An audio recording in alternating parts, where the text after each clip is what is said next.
For me with biohacking, I think we're going to get older, but I still want to be thriving when I'm 90. Like I want to get to 180. Yes. I really do. Yeah. But I want to be thriving. I want to be doing good for the planet. I want to be helping the animals and helping the local people. And I want to be doing something that contributes. Because if you look at the traditional older model of you work until you are of this age at retirement, and then you're forced to retire from a job.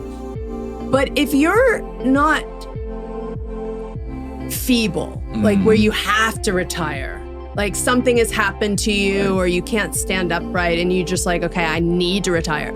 If you look at that generation of people, they have the most wisdom, the most like amazing knowledge. They could be running companies and sharing. And I think we're asking people to stop working right when they're in their prime. We're living to older ages now. All right, listen, we can sit here and banter all the way without actually officially starting the conversation, Shannon. I mean, that's just kind of how we can do it. We got our catch-up session in the actual live session. But, like Scott just said, conversation-wise, first of all, I'm thankful.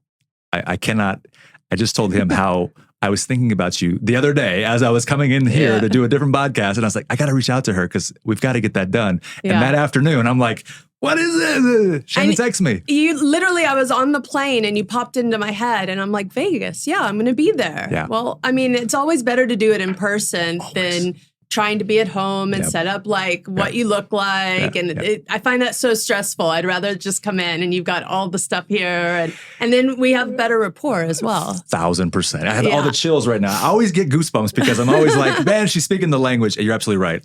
When you know your strength, like of being in person, it's like, I like being in person. I've always been that way. It's like, come on, meet me. I'm going to show you what's up, type of thing. So totally. God bless you and that thought. We're here. There's a great conversation ahead. I guarantee that. As I always say, very curious, for the crazy ones out there that might not know who you are, which would be shocking. I always like to start with like the journey, the story that compounds and then goes into the daylight and then into the future and then into the night. And then it kind of adds up, right? There's this like, hey, it starts somewhere and then now we're here, right? So if you'd be so kind, feel free to take us on that journey and kind of walk us through your life a little bit. And then like he said a few minutes ago, I will find all the goodies in there to extract out, to keep having a great conversation and make this something that people really enjoy.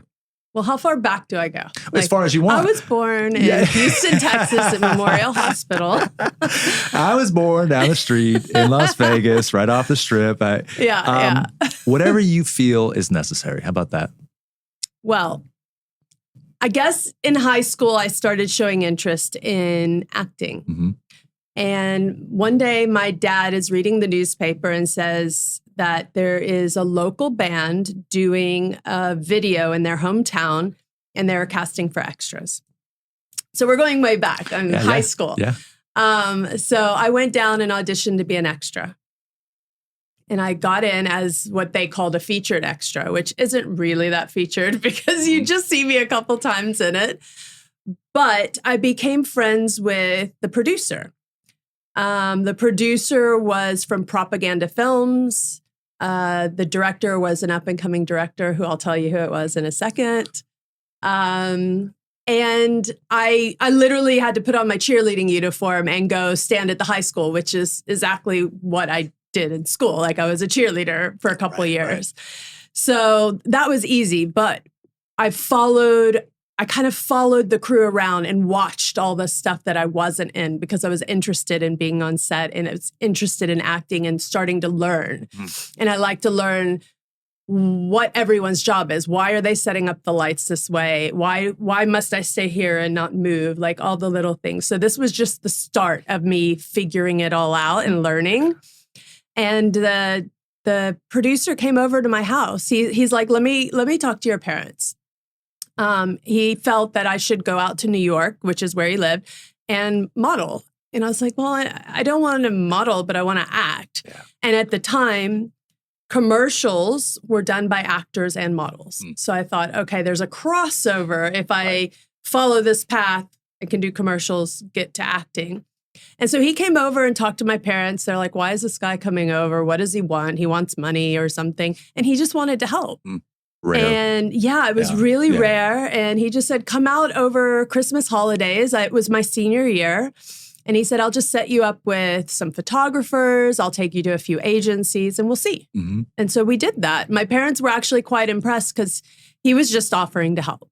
So we went out there for the first time, senior year, and I ended up getting signed to an agency. So right after high school, I moved out there. So by the way, the director of the video was Antoine Fuqua. Wow. And I always just, for some reason, remembered his name. It was such an original name. So then when he was hitting it big, I'm like, I worked with him back in the day. I don't even know if he realizes because, I mean, I was just a high school extra in the video, you know? That's amazing. So that was a lot of fun. And for me, that's kind of how it all started because that's what led me into each path that led me another step closer to acting. Incredible. So went to New York, did some modeling, and then kind of just traveled the world doing the modeling and figuring out, well, what was I good at? How could I build up money? Because basically my parents said, we've set aside this amount of money for college. You can use it for this, but when it's gone, it's gone. There's nothing we can do. You'll have to come home. So I started figuring out what made more money in modeling. Because you had catalog modeling or you had magazine tear sheets, what they called tear sheets. Magazine stuff didn't pay anything, but it built your book up and it helped you to get the other jobs. And it just so happened I was better at catalog. I didn't really have a face, that exotic face where you could look at the camera and not smile. Like I was always better when I smiled and was cheesy and young and like girly. And that was perfect for catalog. So I started hitting catalog markets to try to build up my money. I did a little bit of the tear sheet thing and went to Paris and did all of that. But it was the catalog stuff that sustained me. And eventually I came back home and I modeled in Dallas for a little while. And I had met some friends in New York that were now in LA. And even the producer lived in LA now. So I said, okay, I'm going to drive to LA and then drive cross country, hitting all the major modeling markets, building up my money. Because in my head, I'm like, I can't just go to LA. I can't stay in LA. Like LA was this big, unattainable thing that I'll never make it in. And I mean, I remember my parents being like, you can't leave your car alone for like 5 minutes or all the tires are going to be stolen. And we're like, what? And it was when you had the jack thing on your wheel. Yep, of course. So it was just this image in your head when you've never been there of what a city was, because I came from this small town. So from small town to big city, that just seemed so scary and overwhelming. But I went out there. I went and saw some modeling agencies. I got signed to Ford and went on some auditions while I was there and then did some headshots and all. And I booked a commercial. So I extended my trip and stayed a little bit longer. And then I booked another commercial and that got me my SAG card. Unbelievable. And that's great. I'm like, maybe I should stay here. Yeah. And I just kept extending and getting jobs. So I never ended up leaving. I never drove cross country. And I'm like, okay, so maybe I can get my feet on the ground here. So I modeled there for like a year and didn't try to act at all. I just wanted to get my feet on the ground, figure it out. And this was back when you had like a pager and they would page you and you had an audition and I'd pull over and find a payphone and call and get my auditions for the next day. And I lived in Marina Del Rey at the time. So once I left for the day, I was gone the whole day. And so I lived out of my car. So like different outfits for different auditions and you change clothes in the car and you go to the next one. Gosh, we had so much energy back then. Now I do one or two things and I'm exhausted. Like, I mean, I was going on 10 auditions a day, I think. So I did that for a year and then I started taking acting classes. And eventually like sent headshots out and I got signed to they were called Gold Marshak. If you remember Tracy Gold, it was her from Family Ties, maybe? Growing Pains. Okay. Tracy Gold from Growing Pains. her dad owned an agency, an acting agency, and they were really like well known for young kids and up and comers, and so that was my first acting agency there, and they started sending me on auditions, and so I started slowly building like little pieces of work. Of course. And then my first bigger thing was a show called Arliss, which was Robert Wool played a sports agent on HBO. Oh. And I think I remember going in and they were saying, well, they need somebody. It starts like in a day. They need somebody quick. They're pretty desperate. I'm like, okay, well, if you're desperate, then they don't have a lot of options. Let me just be this person. Right. I'm your person. Yeah.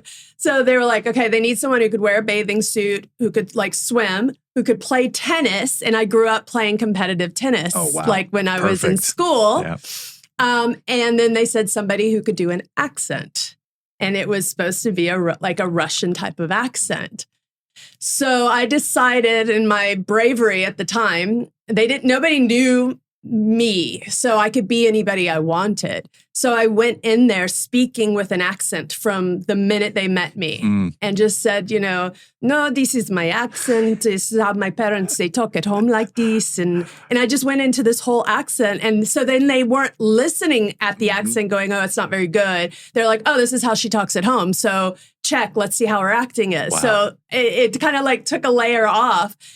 And I got hired. Incredible. And then I was at wardrobe fittings, and I'm like, at some point I have to drop this. I can't keep doing this the whole time. So it's hard work. Yeah, it was a lot of work. Yeah. And so I'm like, well, I've already got the job, so I'm sure I could drop it. So eventually I did. And I think I remember the director being like, so it's not really your accent? It's like, okay, it was a gamble and it paid off, I guess. Absolutely. I got really lucky. Gotta have the boldness. I believe that. Yeah. I mean, when you're young, you're kind of fearless. I'm like, well, I have nothing to lose. Let me try. That's right.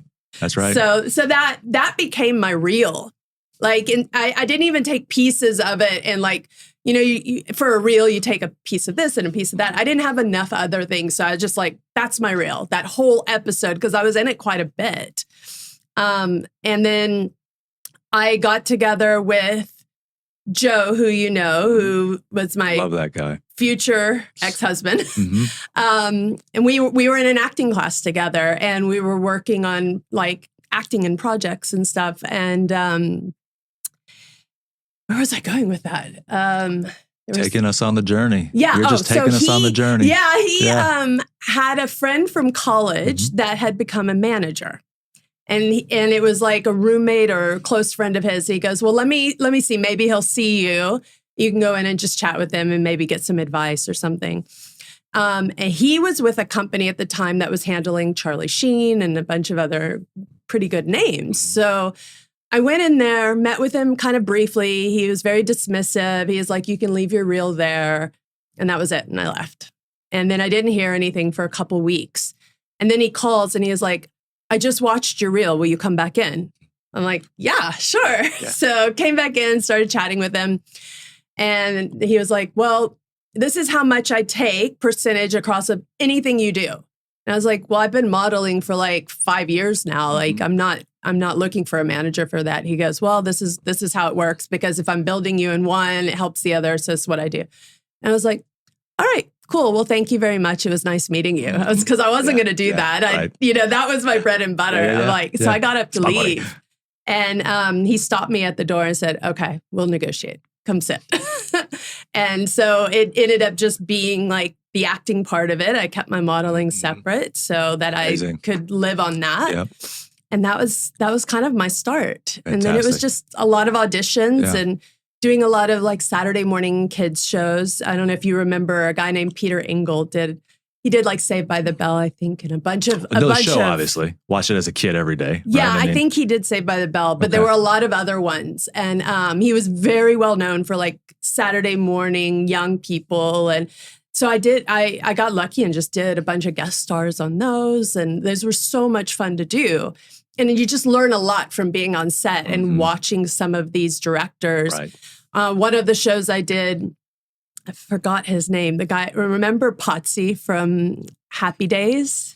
Again, so I'm the guy that remembers all the names of the shows. Than you. And possibly, yeah. Yeah. I'm 37, so if that brings any context. A way different generation. Yeah, you don't need to talk about your age here, but yes, I understand where you're coming from. I know names of shows, and I'm not that great with names. Yeah, well, I mean, me neither, because I'm saying his character's name, but he had directed an episode of something I did, and just be able to work with people like that I recognized or had grown up watching, and like it was just an amazing experience to learn and just try to learn as much as you can. Yeah. Like I was never that person to go and just sit in my trailer. Like I wanted to be out there watching, and I mean, you weren't once you started acting as well, you weren't supposed to do extra work.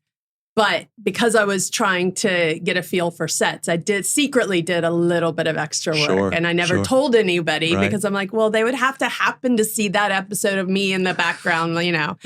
And so I did a thing on Baywatch where I was an extra just standing on a pier watching like Pamela Anderson do this whole thing where she jumped in the water and all. And it was just like great set experience, because I think when you're starting out, you just need to do as much as you can in all arenas just to learn. Yeah. So I wish I had that energy now. It's hard to keep it up. Are you kidding? You have great energy. I mean, to be able to like do as much as I did then.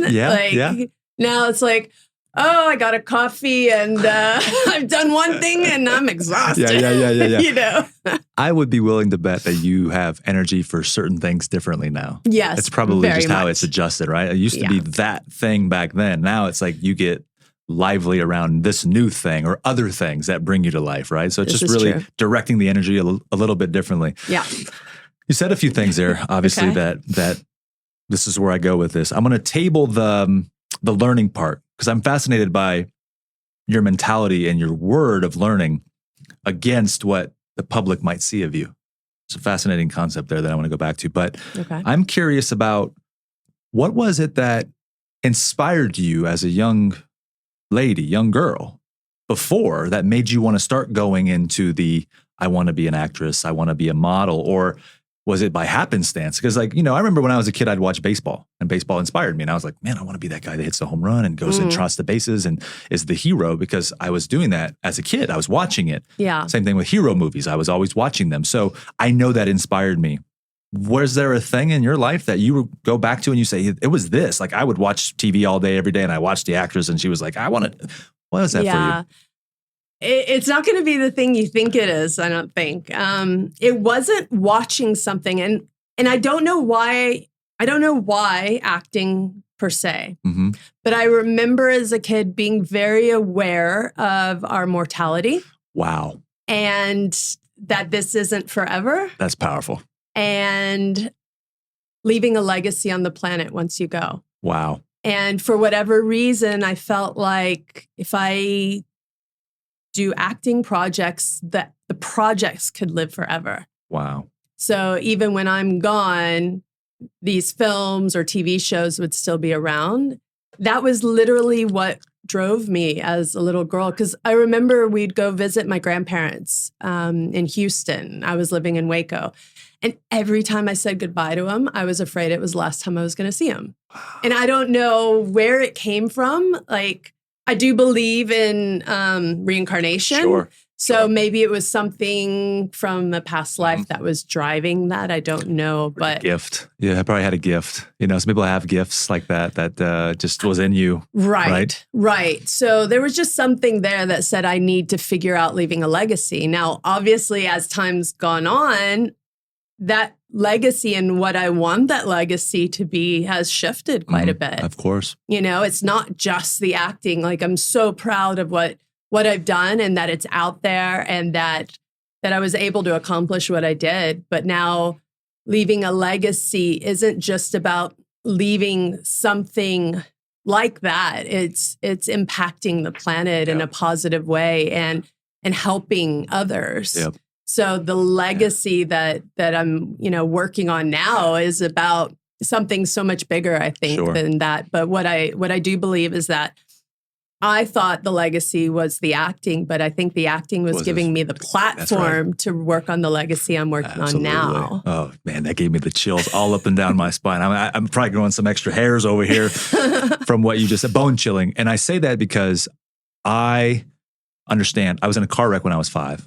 Oh, wow. And I was basically dead, right? It was like literally right where the Orleans is. Oh, wow. Like right on the corner in front on Tropicana. Right. Car T-boned us. I was with my mom. My mom has since passed. She passed a short few years later from cancer. And I was out. Like you that white place you go to, like consciousness, you're gone. Maybe not everybody has been there, but I know I was basically dead. I came back. And I now look back and I'm like, man, that was the moment where I met my mortality at 5 years old. And it forces you, like, it's almost like divine. Yeah. Where it comes in and it's like, all right, dude, you just met death at 5 years old. Now go figure out, like, life's going to challenge you. It's going to test you. It's going to put you through hell because now you have trauma and you've got, this form of PTSD because you just got hit at 50 miles an hour. But I'm going to put things in front of you to overcome and you're going to beat it. And you're going to realize like all that was to set you up to know that you got to go play out full out right now. Yeah. Right. So when you said that was like the whole thing just hit me like a ton of bricks. So let me ask you something. Wow, that was so good. You've had your near-death experience. Yes. I believe that having a near-death experience opens up a superpower in people. 1,000%. What's your superpower that it opened up? And I don't mean the ability to build a business. Right.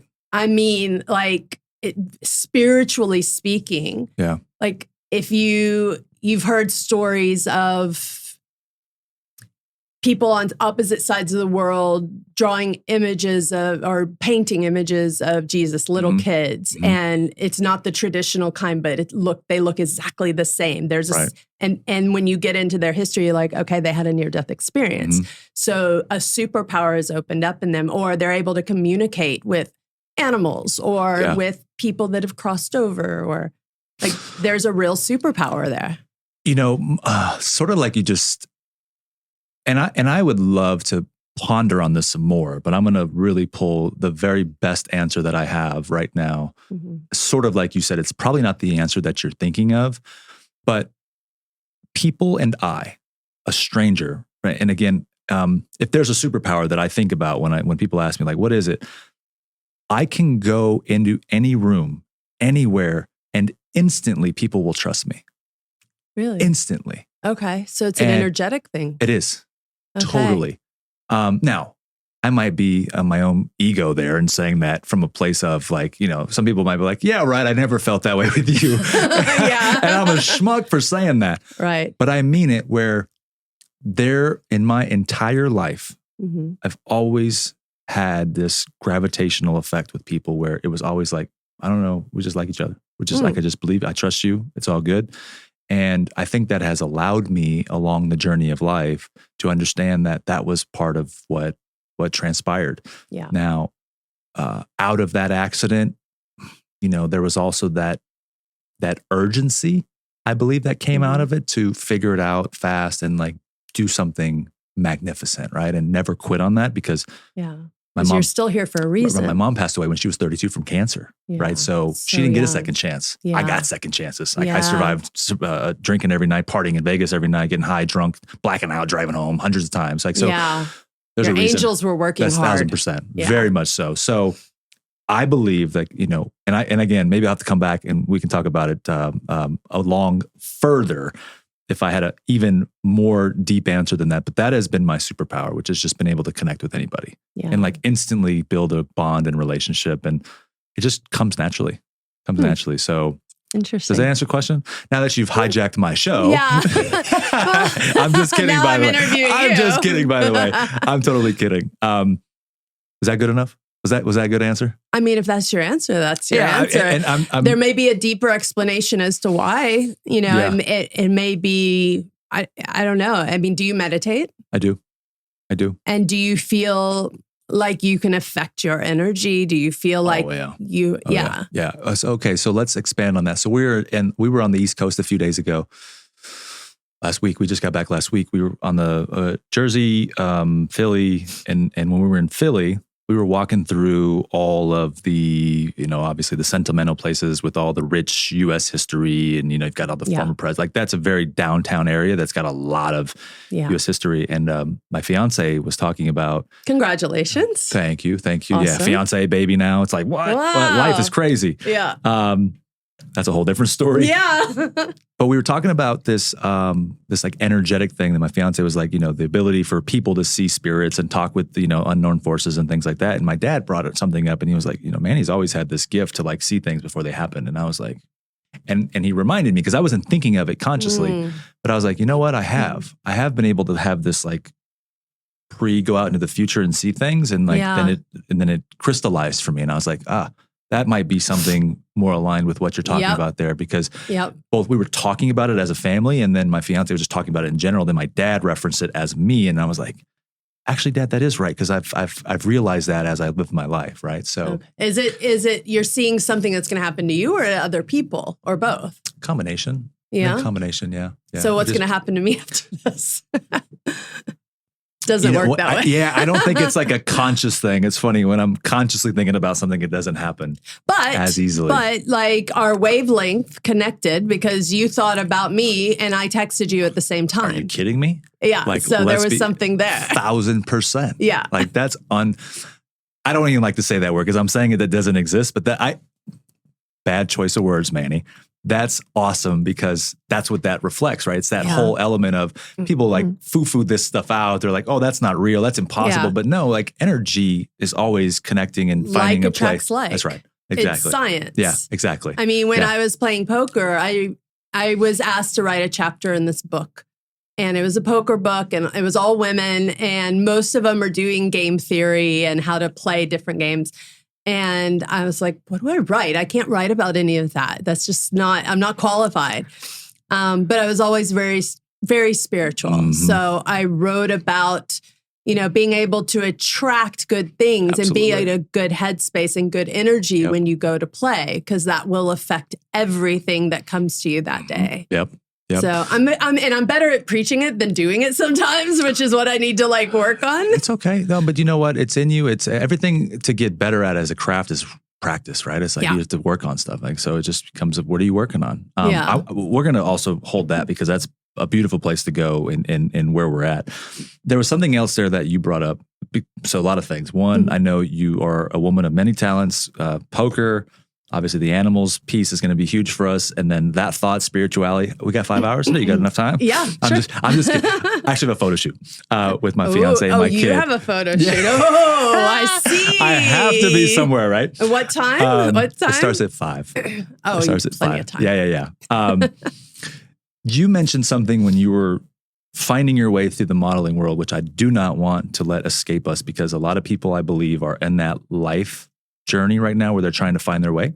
Okay. And you said something powerful. I'm paraphrasing slightly to the effect of, I didn't believe that I could do it in LA. Like you were like, hey, I didn't believe that I can go in there and make something of this, but you were still doing something. You were still going for it, right? So I get curious around if you can go back possibly or talk about what kept you going, even though you had this other almost parallel thought of like, I don't think I can do it in that big city. I don't think I can go there and make it. Yeah. But you kept going.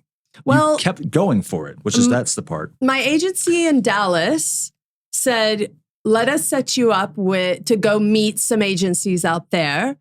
And they'll introduce you to some photographers, or will introduce you. I don't remember who was introducing me, but they set up some meetings. So because I just told them I was going out there to visit a friend for a week or two. Mm-hmm. And they said, well, as long as you're there, they have the best photographers, you'll get new photos, you might as well do this. So while I was there anyway, I went and saw agencies, got signed. They started sending me on auditions. I think what kept me there and kept me going is that I booked an audition. I booked a job. Right. So because I started booking a job here and then there, and then I got a commercial, and I was like, oh, maybe I should stay because I'm working. Like, why would I leave work? So I just kept extending my trip. I'm like, okay, let me stay another week because the job is next week. Got it. And then I would book something else, and I extended my trip. And so it was the universe saying, nope, stay. This is where you need to be. And I just never left. That's fantastic. Because I started working. If I hadn't started working, then I probably would have continued on and did my original plan, hitting the major modeling markets. But by the way, I didn't really have much of a plan, because it's not like I figured out exactly where I was going to stop. I knew that these markets existed. Mm-hmm. And I think I had a loose idea of what I was going to do, but I never really mapped it out and made contact with these people in different cities to go like try to have an agent in that city and work. Mm-hmm. Like whatever, Chicago, probably. Like I don't even know what I was going to do. I just knew that was my plan. But maybe I didn't go any further than that because that wasn't the universe's plan for me. You know? And were you tapped into the source like that back then too? No. So it was like... Not really. Like I learned so much of that later.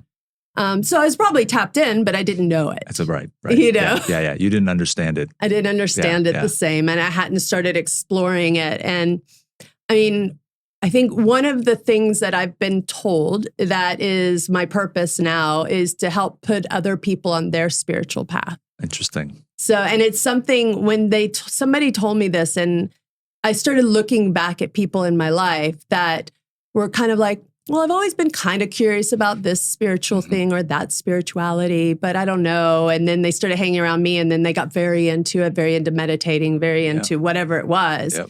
I'm like, yeah, I could see that maybe I influenced people inadvertently just because whatever I believe, usually I believe it so strongly, I should just share it with people because I want to help others. Absolutely. So it's like, this worked for me. This is what I'm doing. I've got to tell you because you've got to try it. Yep. You know, I just get so excited about anything that would be positive and help me. And I've never understood when people have some sort of a secret sauce, but they want to hide it and they want to keep it to themselves and not help others. I feel like that's 99% of the world almost, which I don't understand. Large amount. Like business is that way. I can't tell you my secret is it's less easy to do that now just because of the volume of access to certain things. And it's almost like if you're not sharing or showcasing something, it's odd, but you're right. People are still very private about that. And like, I've always liked introducing people to other people and just connecting people. It's like, oh, what is your problem? This is what you need. Let me try to help you. Who do I know? Right. And I've always just kind of been that person that wants to connect other people. It's not like, well, he's my contact and you can't have my contacts. Like it shouldn't work that way.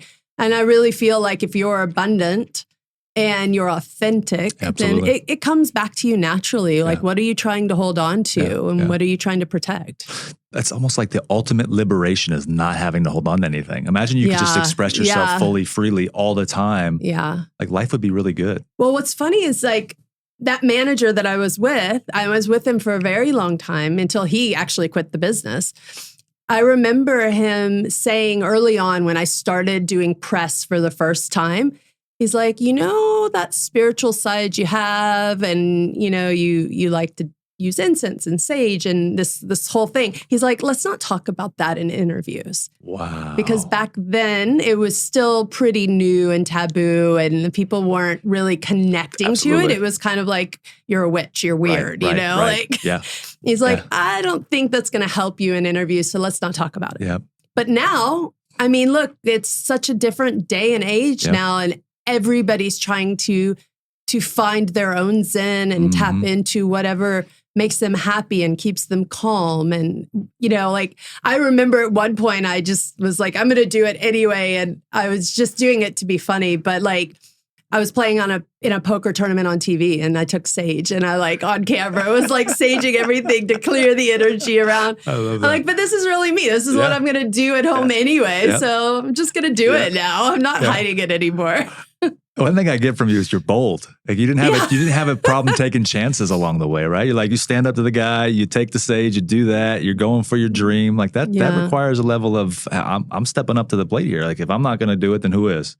Well, and that was also like, I like trying to make people laugh. And even if it's like at my own expense, which I don't care, like I'll make myself look silly if it makes somebody laugh. Like self-deprecation. Yeah, we love that. Yeah. So some of it was just like, I know people are going to make fun of me, but I'm going to do it anyway because hopefully it's funny. Although sometimes I try to do something that's funny and then it gets edited wrong and it makes me look quite bad. Yeah. So I've had to like step back from certain things doing that because my intention is to be funny, but it gets quite twisted because other people's intentions aren't to necessarily make you look good.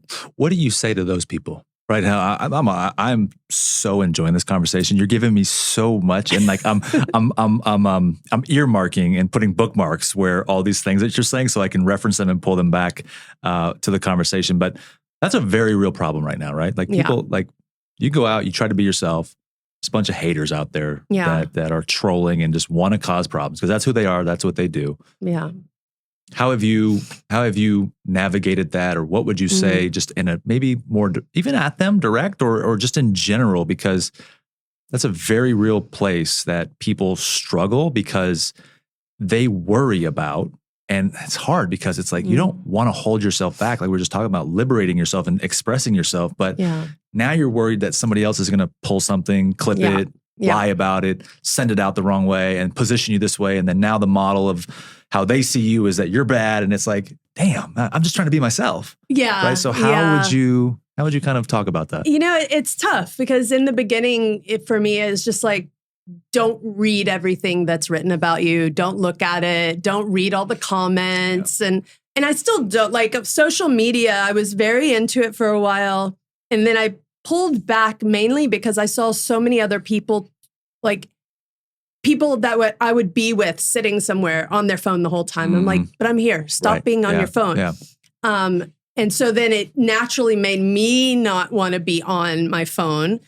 And then as I became busier, I didn't have time to do it as much anyway. Like, I really wish I could get better at it, not reading the comments, but just posting and sharing, and then not caring like about the haters. Yeah. Because you can't live your life for them. And that's so true. There's Positive so many people. Yeah, there's so many people trying to do great things in this world. And I mean, you could be Mother Teresa and they're going to find something wrong with her. They sure are. And criticize her and try to tear her down. And usually, to me, somebody that's doing that, it's a reflection of their own insecurities. So they're projecting their own issues and their own sadness, their own problems. Yeah. And they feel like if they can tear other people down, maybe somehow it'll make them feel better. Absolutely. Do you find yourself, because you said you tried not doing it as much. You obviously in a public platform like you have. How do you encourage the younger version of yourself that's now living in today's day and age, or anybody, by the way, because it's not just like there's a younger version, it's also like my age, mid-30s is like, I don't know if I want to say something because it's like somebody's going to feel a way about me or say something about me. Yeah. What would you say to them? Because I was saying something about this the other day. I actually made a podcast as a solo episode literally last week about this, and said, I've had to practice. Like, so I realized like I had an issue. I always wanted to fit in. I always wanted to be a part of a group. I always wanted that. And that's how I conditioned myself for 30 plus years. Yep. And so now you got to go out and you're building something. You're growing a brand. You're building a business. You're posting content, and people are not going to respond. They're going to disagree. They're going to say stuff about you. You look funny. Your hair's funny. You got a chia pet head, whatever. And I was like, you know what? Every time that happened, it just hit me. And I realized I had a reaction. Yeah. And it was like real. I'm like, whoa, that affected me. It's like, okay, next time, let's just process this. Let's just let it flow through. Yeah. What would you say to those people out there right now that are, because you've dealt with it all, right? How does that individual realize that it's whatever it is and that they keep marching forward because their vision, their mission, their purpose is bigger than what some chump is saying online? Well, I think that it does come down to what is your mission on the planet? I think everything comes down to what are we here for? I mean, I don't think anybody has quite cracked the meaning of life, Right. Like we all have our idea of what it is. Yeah, nobody's agreed on one thing. Nobody's agreed. But I mean, for me, my mission on the planet's very clear. So I think whatever I do, if I'm doing it with my mission in mind, and that's my goal, and you're doing it in an authentic way where there's no ego attached. It's not about how you look or how you sound, but are you getting closer to achieving your mission? That's so good. That's what's really important. Yep. I actually work with he's like a life coach, I guess. And we talk about things all the time where I will I will say that I've done something. And he's like, okay, well, there's a cast of characters in your life. And which character were you doing this from? You know, because you can do something with different intentions and different reasons behind it. But when you're doing it in an authentic way, coming from a place of love and not a place of ego or need to be something more. You know, like if you're doing a podcast, you're running a podcast. Are you running the podcast because you want to be famous? Because that's a place of ego. Or are you doing it to help people and inform people and to help people make money or to live a better life or to protect the planet or whatever it may be? If you are doing it from that place, then there's an authentic you that's going to come through, and you're not going to care about the way your hair looks or, you know, what people are saying in that realm. If you know that you've done it to the best of your ability and you're helping other people and there's more good coming out of it than bad. Absolutely. Because are you accomplishing your goal? And now if you don't feel like people are connecting and listening, then it's like, okay, well, then how can I do this in a different way just to figure out what it is people will connect with so I can help more people? Absolutely. It's not about the being famous or being on a platform or getting endorsements or whatever, you know? And it's changed a lot too, the whole fame thing. And then now anybody can become it. It's like back when you were, you know, probably because I consider myself a hybrid back like old generation where, you know, I had the pager when I was younger and then I got crossed over into the more recent modern times. I'm like, wow, I've watched this whole thing type of, you know? Yeah. It's different today. You know, now the influencer on TikTok is famous and it's like, wow, that's crazy. It's a wildly different world. Yeah.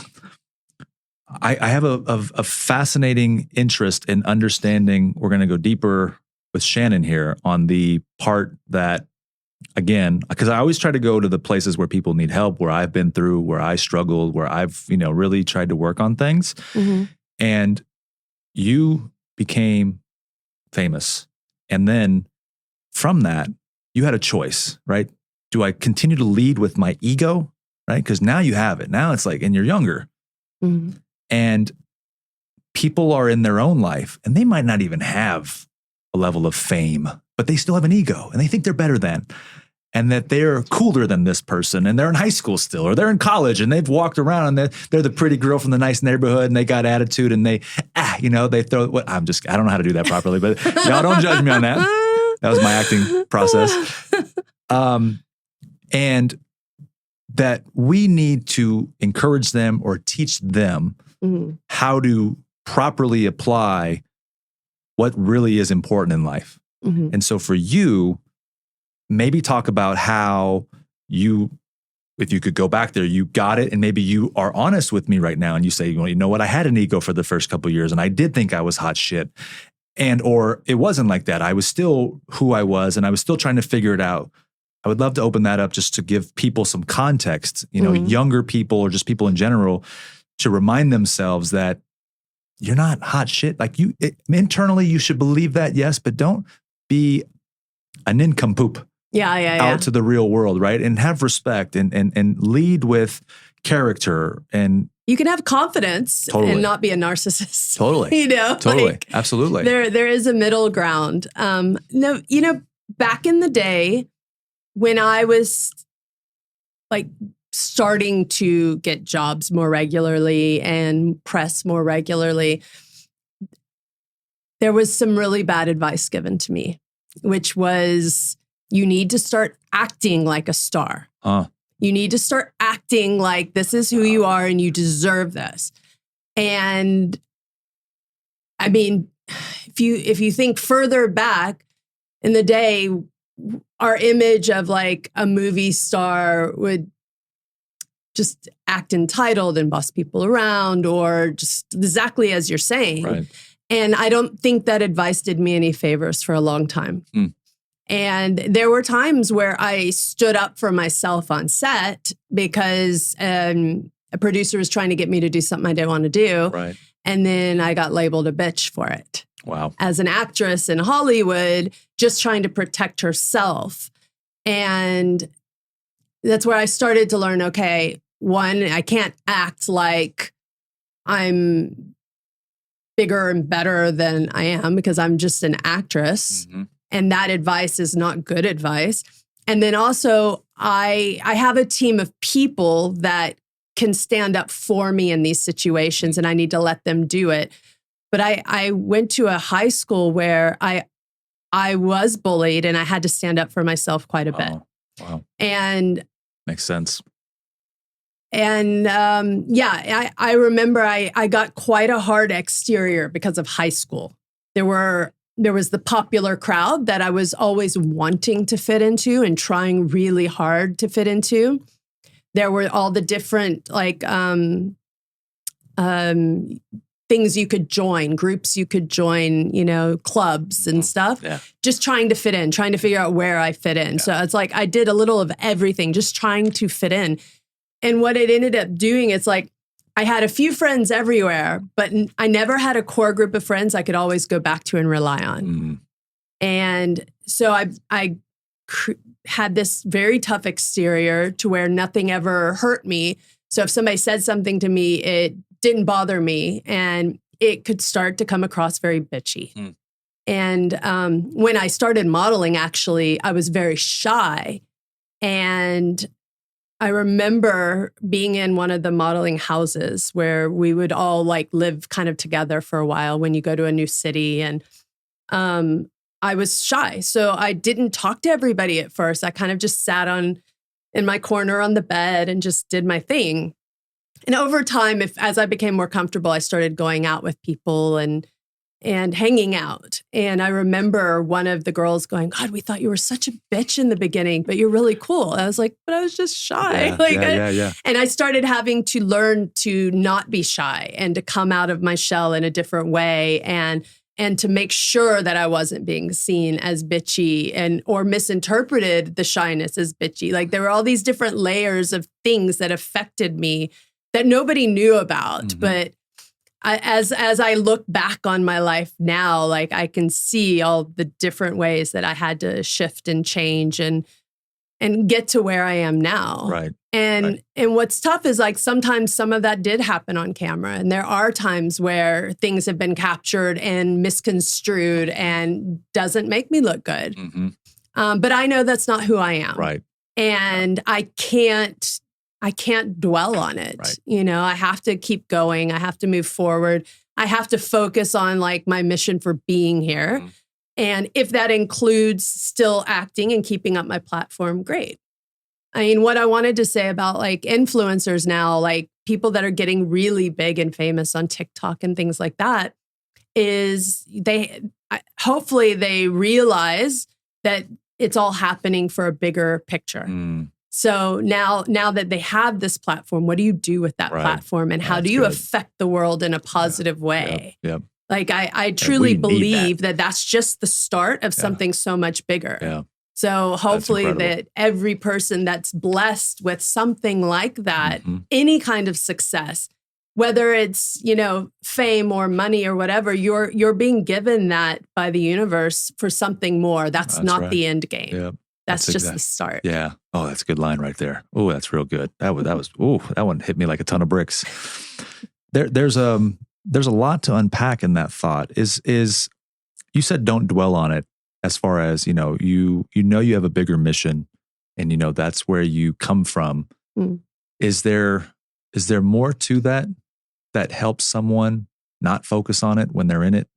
Because it's when you're in it, it's tough. And we've all been in that moment, right? Where it's God, the day sucks, or it's I can't, we've been really hurt or affected or influenced. And do you have other recipes in place? I'm sure you got some spiritual guidance and all those great things that support you there, but what else has worked for you? What else have you tried? What else have you found when you can go back to maybe some of your darker days, the challenging days where life sucked, maybe you thought you had it all, or the world thought you had it all, but internally it was a struggle, you were suffering, and it was a fight. What'd you do? How'd you do it? Well, I mean, sometimes it is hard to pull yourself out of that. You've just got to get up every day and keep going and find that reason. Sometimes it's it's as simple as putting on a song you love. Hey, I like that. That's good. Yeah. Music shifts energy immediately. So if you just need something in the moment to give you that extra boost, to put you in a different space, you just put music on that you love. Because how many times have we heard something we're like, oh my gosh, I haven't heard this in so long. And you just instantly light up. Immediately. Yeah. And so I've really realized that music can put you in a whole different world. So that's like an immediate thing. Perfect. I think exercise, getting your endorphins going and not just sitting around, but doing something, even hot cold plunge, like that shock of cold, that makes a big difference too. Like I'm really into biohacking and I love that kind of stuff. And I'm constantly learning, what affects us. How do we make our brains better? What lights us up? I think it's really important. And just learning about how the body works. I mean, when I started modeling, at one point I was in Japan. And I remember getting to Japan and they were like, don't eat the rice, don't eat the bread and lose 5 pounds. And I was like, what? Okay. and I'd never, to that point, really exercised. I'd never done anything. I was still kind of out of high school. And you gain a little weight when you first get out of high school and you're not like doing sports all the time. And I think I was kind of like in that little bit of zone of figuring my life out. I'd never worked out and I'd never studied a vitamin. And so I started getting up early every day and working out before my auditions, just to a VHS tape that was in a TV where I was. Who was the guy back then doing that, by the way? Was that Tony Horton? Was Tony Horton still the guy on VH tapes back then or no? Who knows? I don't know who I was doing. I mean, Cindy Crawford, I did some stuff to Cindy Crawford for sure. Yep. But I don't remember. It might have all been like that. I didn't mean to throw a wrench in your middle of your thought there. Manny, take that one back. Let her continue. Shut up, Manny. Let's go. But after that, during that as well, I started studying vitamins. Like literally, this is the obsessive side of me. Like, how much do we need of every single vitamin every day? And then I went through a period of time where I was like, okay, these vitamins in these amounts don't exist. There wasn't a multivitamin that seemed balanced the way that my studies told me. So I started mixing my own vitamins. I got raw ingredients and I would make my own multivitamin and encapsulate it. Wow. I really got into it and I did it with herbs and all kinds of stuff. So I was really into it. And I think eventually technology and innovation caught up and I'm like, oh, there's some really good things out there now. I don't have to do this anymore. What drove that? Were you was it a health thing just personally? And were you trying to satisfy something? What was creating that obsession and that drive and that just understanding? A lot of people, and I ask that because a lot of people, once again, listen to a podcast or go try to make something of themselves or their life, their health, their relationship, and they don't do the hard thing. They don't go through I'm obsessed with figuring it out. Yeah. You just said that. Like, what was pushing you to figure it out? I was just so into wanting to be successful this was still in the modeling phase, because I didn't want to have to go back home and tell my parents I failed. I didn't want to go back home and not have enough money to survive. Yep. I didn't want to go back home. Like I couldn't fail. Yeah. Yep. And so it was all about, what do I need to do to work? What do I need to do to keep my weight down, to get in shape, to be healthy? Like I did go through a phase where I was an unhealthy, I was very unhealthy. I'm trying to think if I was vegan then as well. I think I was at one point, because I did go through a really weird phase when I was modeling in Dallas, where, Entenmann's cakes, Entenmann's, it was this brand of non-fat, I can't remember if they were vegan. I can't remember if I don't think I was vegan yet, but they were non-fat cakes, pastries. Got it. And I went through this phase where all I ate, I was so addicted to sugar. This was before the vitamins or after. No, this was before the vitamins. I was so addicted to sugar that I'm like, well, I'm going to eat a meal, but then I'm going to want the dessert anyway. So why eat the meal? Just eat the dessert. So I was eating that with fat-free ice cream layered in a tall parfait glass. Wow. that was all I ate in a day, like multiple times a day. Wow. And my agency was like, if you die today, we won't have to embalm you because there's so many chemicals in you from this. So they knew what I was doing. And I actually had kept my weight down. So I went through all these phases of being unhealthy and realizing that wasn't making me feel good. And my mood swings were up and down. And so part of my discovery of who I was, I think that's how I kind of came to working out and vitamins and doing it in a healthy way, because I experienced the non-healthy way, like to an extreme, right? So I could really feel what it was doing to my body. It makes me think about when I would get wasted and high and drunk every night here, promoting, taking people out every night, and then realizing like, that's how I used to do it. And then when I got sober, I was like, well, damn, this is the other option. Yeah. Like, let's do the other option. Yeah. Because I feel great over here and I can figure out who I am and what I can do and then live healthily that way. And so that I find that understood contrast. Yeah. It's living in the positive and not living in the negative. Because you tried the negative. Yeah. And you're like, hey, this don't work. Yeah. Like, and for those of you listening, I hope that you understand, like, you can choose the positive in that scenario, right? Like, there is another side. It might feel a little bit odd because it's different or new to you, but believe me, a lot of us have surrendered to old bad habits, and now we're on the other side, and we're like, no, this is kind of good over here. Yeah, not to say you'll be without challenges, but it's still better over here. Like, remove the vices. Yeah, get that crap out. Yeah. All right, we're just warming up, by the way. Okay, cool. You said the word learning again, and this is something I referred to earlier at the beginning, where I was like, I'm going to table it, but now I'm back to it, which is you constantly say how much you like to learn. And I think that's I'm the same way. I'm obsessed with learning and growing, and it's the name of the show, obviously.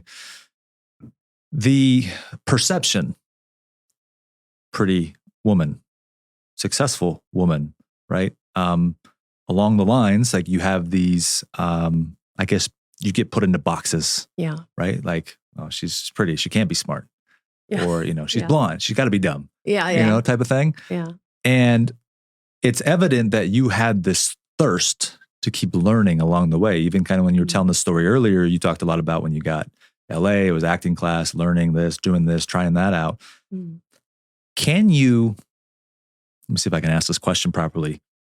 Can you talk about how to control, and I'm not saying control from a negative perspective as much as I'm saying, you're obviously hungry to evolve and learn, but you're also potentially perceived as someone that might not be that way. So how do we encourage people to understand that behind a pretty, beautiful woman, there's also another side of them where they can learn and grow and develop, right? Do you understand my question? It's a deep one. But you're saying specific to women. Yeah, or men. It doesn't really matter because you're my guest and I'm saying you're the woman, right? So it's like, there's that box that, and again, maybe it's just a general question where people get put into boxes and they're not considered for who or more of what they really are. And I'm saying that in reference to you because you've talked a lot about being the learner, but then someone could judge you as, well, she's just tall, pretty, gorgeous. She's on TV. She's doing this, but that's it, And I just answered my own question.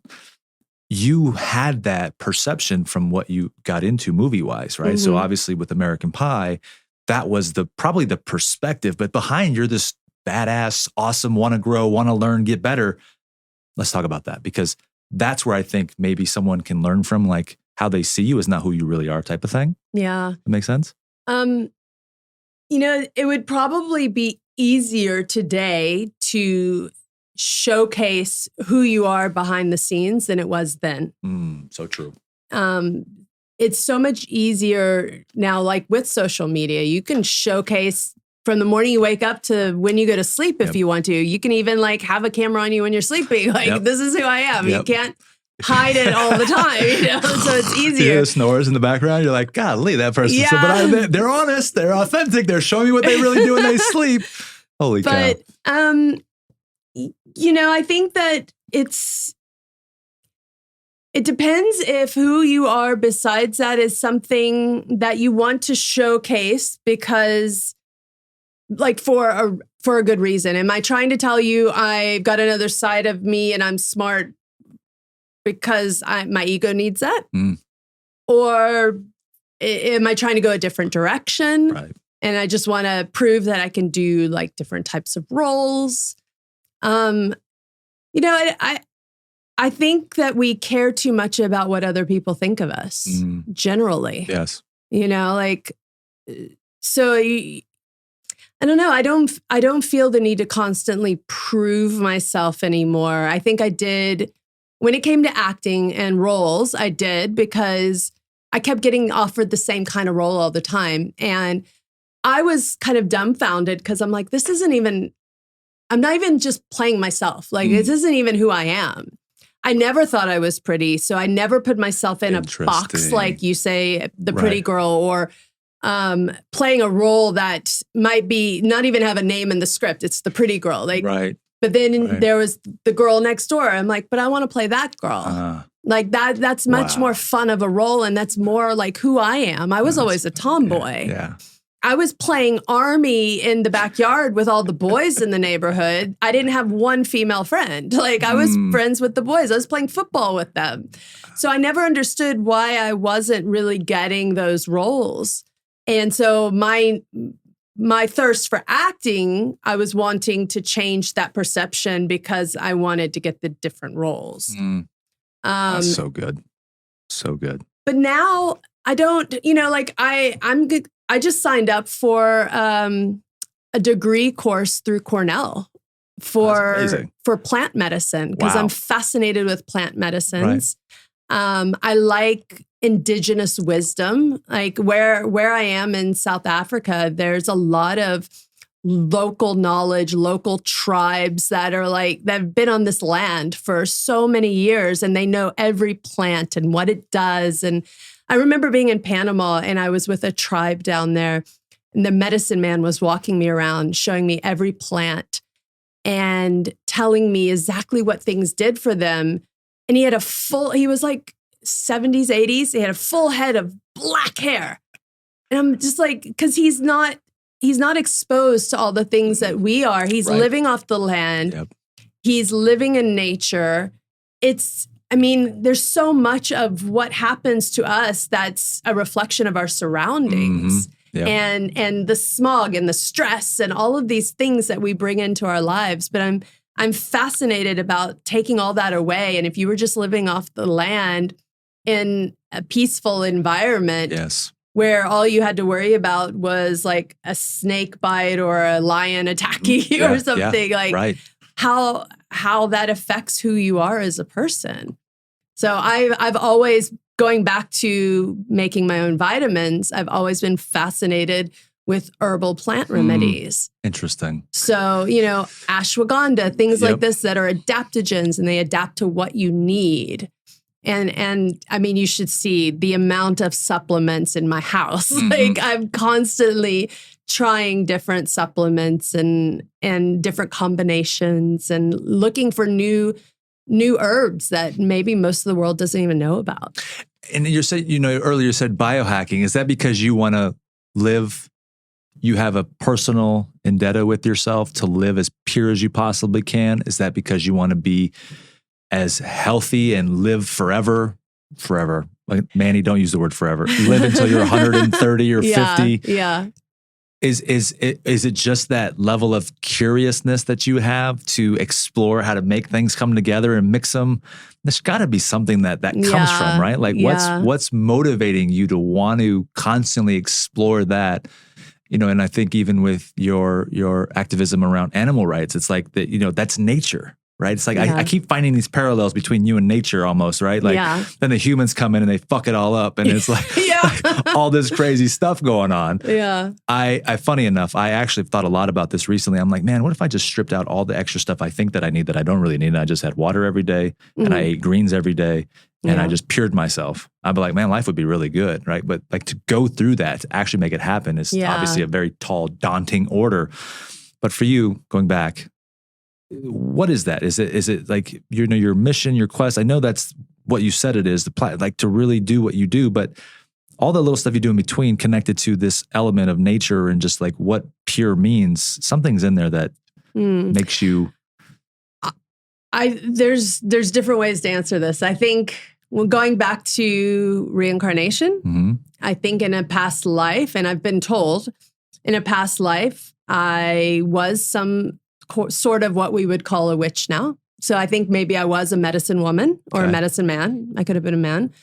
I remember somebody saying to me that I used coffee as a medicine, but you didn't even have to drink it. And when they said that, I was like, oh, that's so interesting, because when I started getting into coffee, all I would do is grind the beans and smell them. And the smell did something to me. Yeah. And that's basically what was being told to me, that was me in a past life, that I did that. So I think that there is a part of who I am now that does come from a past life. Yeah, I love it. So that's part of it. That's a fantastic answer, by the way. Like, it's so random. I know. And then a lot of people are going to be shaking their heads going, okay, next. I don't want to hear this podcast anymore. I'll go to your next episode. No, but think about this. Think about the person that's in there thinking that about themselves, though. Those people are out there. Of course. This goes back to but not everybody's well, no. But down with this. No, like I don't. I side with you on the smelling of the beans. I side with you on nature. I side with you on loving animals. I side with you, everything you're saying about how you approach this, the spirituality side of things. Like, I'm fully there with you. Okay. And so much so, like, when I go sit in the forest and I'm on a trip and I'm like, I just need to be here. I'm good. I know this is where I'm at. And there's that part of it because it's what life has dealt me. But like, there's not a time where I don't think about, like, man, I'm going to go back to my original. I wasn't from, my family is Colombia, and sit in the forest and in the Amazon somewhere near there and just cook and enjoy and live. Yeah. And I've had those thoughts. Like, that's. Then why don't you go try it? Just haven't got there yet. I feel like it doesn't have to be forever. No, you're right. I could. I just haven't done it. Yeah. And right now I feel like, okay, I'm in my years right now where I have to build something and grow my company, my business, and all that stuff, so that all that this I'm doing, by the way, all is so that, one, we can help people understand, like, transformation's possible, because that's really where I come from, like, figuring my shit out. And then also to build and to have the economic freedom to go out and explore and experience the world with the people that matter the most to me. Right. Whenever I want, however I want. And that's really why it all comes to life for me, because we just went on a trip to the East Coast. My dad doesn't travel very much, if at all, ever. He just went to New York for the first time, Philadelphia for the first, Jersey for the first time, Chicago for the first time, all in the same 10 days we were gone. Okay. And it was everything. It was everything to have him, who believed in me as a young kid. Yeah. And supported me in my dreams. Never made great money, like low income, but dad was there, believe me, lost my mom young, single father. To have him there and think that I was able to do this because of what I've done. Yeah. There's no better feeling. That's what it's about right there. Now it's like, how many more places can we go to? Well, exactly. I was going to say, has he been to Colombia? I don't think since he came over here when he was 10. So he hasn't been back. Imagine that trip for both of you, and to be able to do that while he's still with you. Because if you don't, going to Colombia. Yeah. If you don't, and you say you're focused on building the brand, building the business, but you also don't know what you might find when you go over there that might help you. So true. That might guide you to doing it in a way you hadn't thought of. Yep. Or working with people there locally that you never would have discovered if you didn't go. So true. So I really believe that when something's put in your path or an idea is brought up and then it keeps hitting you for some reason. So like, now I've planted the seed, but then maybe you'll open the computer and see there's a trip to Colombia, and then somebody else will say it, and you're like, okay, I gotta go. I gotta go. By the way, follow that. That's happening with us already with our energy, right? So I don't doubt when I go home or I pull my phone up, it's gonna be Colombia. Something Colombia is gonna come up, right? Well, the phones are listening to us anyway, so your phone's in here. I know. They're finding out how to map the ads to me. Yeah, totally. Unbelievable. But I had an answer to your question, but now I can't even remember the question. Well, I was saying, what is it that, because you're so connected to like the purest form of things, I think, right? And like you're driven by that. Like you're connected to it, and it's either it's pulling you right into it. And for me with biohacking, I think we're going to get older, but I still want to be thriving when I'm 90. Like I want to get to 180. Yes. I really do. Yeah. But I want to be thriving. I want to be doing good for the planet. I want to be helping the animals and helping the local people. And I want to be doing something that contributes. Because if you look at the traditional older model of you work until you are of this age at retirement, and then you're forced to retire from a job. But if you're not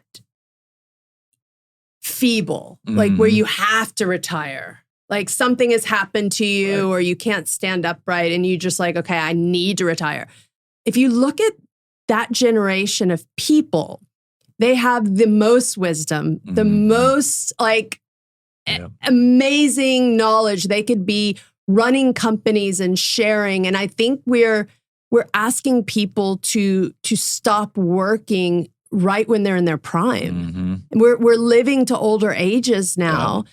And, you look at companies that can be run by somebody who's got 50 years, 60, 70 years of wisdom versus a young, 20-year-old who's brand new that's seeing things a very different way. I mean, I think we're discounting a lot of wisdom out there that needs to be embraced, and we're losing a lot of wisdom. And I think if you quote unquote retire, you've lost all purpose of being on this planet. Like, not that working in a job is our purpose, but you have to have a reason for being, and you have to have a mission. And I think if you are not following that mission, and if you're one of the lucky ones, your job and your mission align. You want your job and your mission to be one and the same as much as possible. Then there is no retirement. You do that forever, because that's what's going to keep you getting up every day. And that's what's going to keep you thriving on this planet. And the universe will keep you here because you're still doing good in the world. But I think the minute you stop having a reason to do good in the world and to get up every day and to help others, then I think that's when disease starts to set in. And it happened to my dad. My dad retired. He was finally at a place like he was happy. He was wanting to travel and do things. He had a new wife and just this whole new life that was opening up. And then he retired, got pancreatic cancer, and within 6 months he was gone. Wow. And I know that the retirement for him, he wasn't out having a reason to get up every day other than to just be in retirement. Correct. Right. And I don't know if that could have gone differently for him. I do believe that our birth and our death are somewhat predetermined, which is where, I do struggle with how much of what happens can we affect, or is it all predetermined? Because I do believe we sign soul contracts. And that we agree to going through certain things in our life. Like I believe you agreed that at 5 years old, you were going to be in this accident, but it wasn't going to be when you die. So it's a tough thing. I start getting into these areas where bring it on. I'm here for it. I'm loving it. I'm still learning, and I'm still trying to figure out every little thing that I believe in this spiritual realm. And I think, none of us are going to actually know until we go to the other side and we experience it. And then we come back again and we have amnesia and we don't remember it. And then we're constantly trying to get back to that. Yeah. I was driving down last night. We were driving home, and I was in my own head, fiance, son, right there after we got him a haircut. And I was looking out into the sky. And it was like sun was setting. And I was like, cars in front of me, buildings on my left. And I go, hot dang, where'd all this was created? Like, because I was looking at the moon and I was like, there's a moon up there, but then there's a human being right here. There's millions of billions of them around the planet. And I just got caught up in this whole realm of thinking about all the curiosities and all the questions of like the creator and this. And I'm in that moment right there. And I'm like, wow, like here I am for this time of life. And there was people before me, and then there's people coming after me. My son's here. He's going to live longer than I am, ideally. And all right, I'm 37. I got some time left. Like, all right, what am I? And I had like this moment where I'm like, okay, what does this mean? What am I supposed to do? Where am I supposed to go? It's like just scramble in my head. But I was like, okay, you're good, man. It's like, but just this is how I feel in the bush. Like when I'm in Africa and you're just sitting in nature and you're just listening to nature and all the tree frogs and the bugs and like, at nighttime it all comes alive and you just feel the energy of being out there in the middle of nowhere. Like for me, there's nothing like it. And for me, that's rejuvenating more than anything, more than, a cold plunge or, or music or anything. Is just being in nature. And like being barefoot in nature, you want to get your feet in the soil. Yeah. Like there's a lot that can come from that. I have a friend of mine who was very big in the personal development space. He was actually the president of Jim Rohn's company and is good friends with Tony Robbins. And Tony Robbins was a part of Jim Rohn's company, but Jim Rohn's like the father of personal development. His name's Don. We did a podcast together, like several months ago. But anyway, he said something similar. He's like, Manny, you don't hit your prime until you're in your 70s. And I was like taken aback. It was on the podcast. Yeah. I'll go get the clip. I'll share. I'll send it to you. And I'm like, what? He's like, yeah, you've had all these years, all this accumulation, all this. Blah, blah, blah. I'm at 70. And I was like, that don't sound right. But okay, your wisdom. I'm good with that. And so you saying that just reminded me of when he said that too. And it's like, you're right. I think your point is perfect because listen, take care of yourself, right? Take care of yourself is the goal, right? So you can live and you can flourish at that later age versus thinking you're in a decline. Yeah, absolutely. And, now we're kind of coming into this age where there are connections with the earth that can help us accelerate getting to that place of peace and love and feeling at one with the planet. And that kind of goes back to like plant medicines and stuff. And like, I'm a huge proponent of microdosing and trying just what works with your chemistry. Because I think there's a lot out there we haven't discovered. There's a lot we haven't tapped into. And some people are just meant to tap into it sooner. And maybe you need a little bit of help to get there. I did my whole like party days as well, like you talk about, but this for me is different, like doing a journey with a shaman type of thing that's very curated. It's not, to party in Vegas, but it's to do something that's quite meaningful with an intention behind it in a sacred space. Yeah. Like I'm really a big advocate for that. That's fantastic. And it's obvious because of where you come from spiritually now, right? So it's like it makes sense. It connects very well. I think I'm going to pull a hard right because you just said it, love and peace. 2 words you just said. Okay. 20 seconds ago, maybe. I told you earlier that I'm fascinated by people that have the capacity to reconcile with former spouses, partners, exes, and all that stuff. And you, and God bless, I remember when I met Joe, and then I met with him physically in LA. We spent some time together, and we did a podcast together. The dude has a big heart. I mean, you probably know him way better than I do, but I just know he's a good human being. Yeah. And you were married at one point, and then he was managing you, still does manage you. And here we are in a world where people think that if you break up with somebody or that something doesn't work out, you must throw them under the bus. You must tell everybody how crappy they are. You must do all that stuff because it didn't go your way or he said something bad or it didn't work out. Yeah. I think we need to fix that badly. Yeah. And I also think you'll have some advice and some more wisdom, because we're like high on the wisdom topic today. Yeah. Like the wisdom is big deal today. What's your wisdom to make that better for all of us out there people are going to break up. They're going to have issues in their relationships, whether they're now, then, all that stuff. So how can you encourage someone to take the high road there and think that even though it doesn't work out relationally or whatever that might be, you can still make something great of it? Look, I don't think it's the same for everyone. Like there are exes that I don't keep in touch with at all because it wouldn't be healthy for me to. Right. With Joe and I, perhaps we were never meant to be married. Perhaps we were always meant to be best friends. I believe we have a lot of past life karma.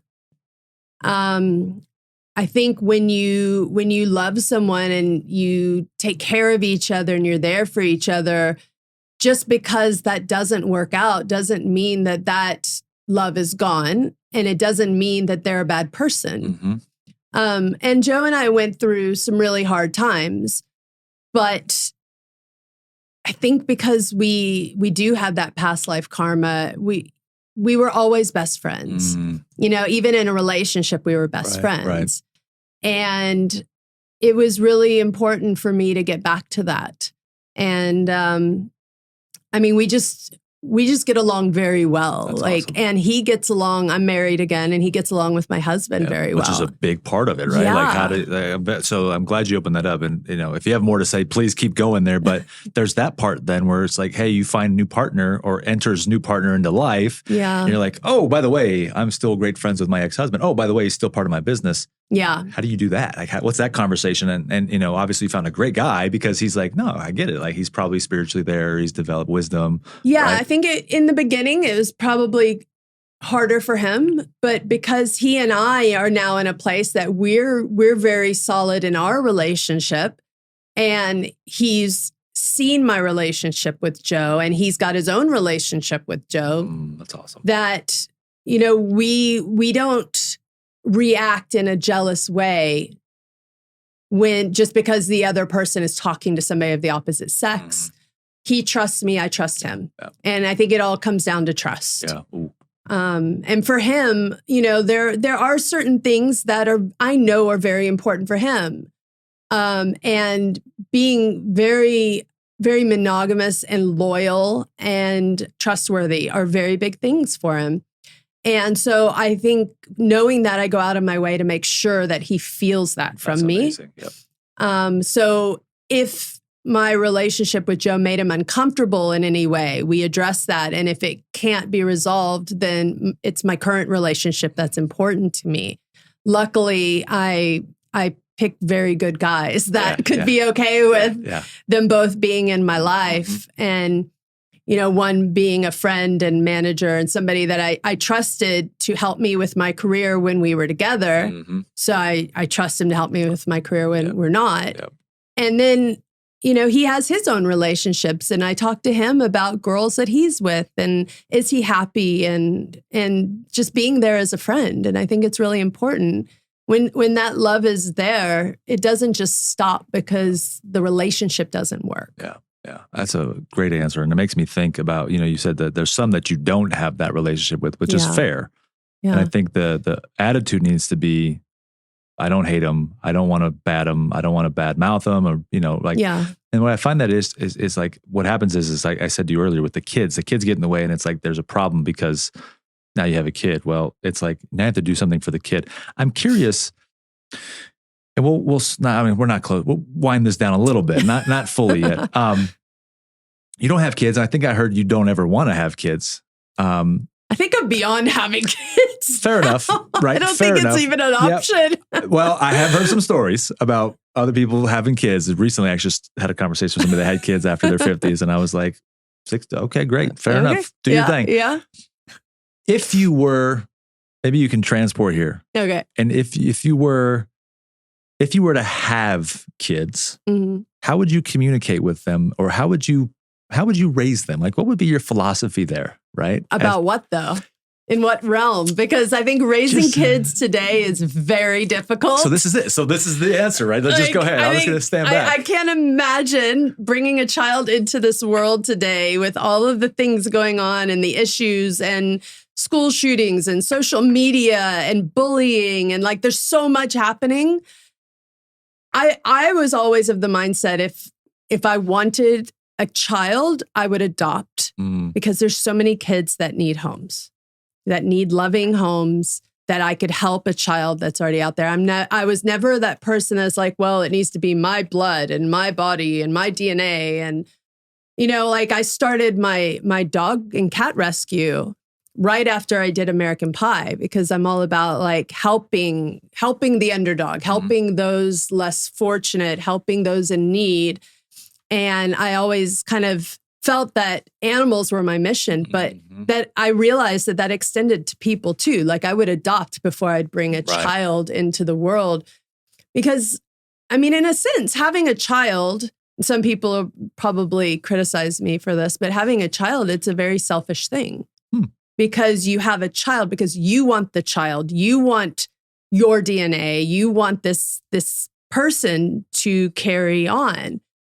But the child didn't ask to be born. The child didn't ask to come into this world and to go through all of this.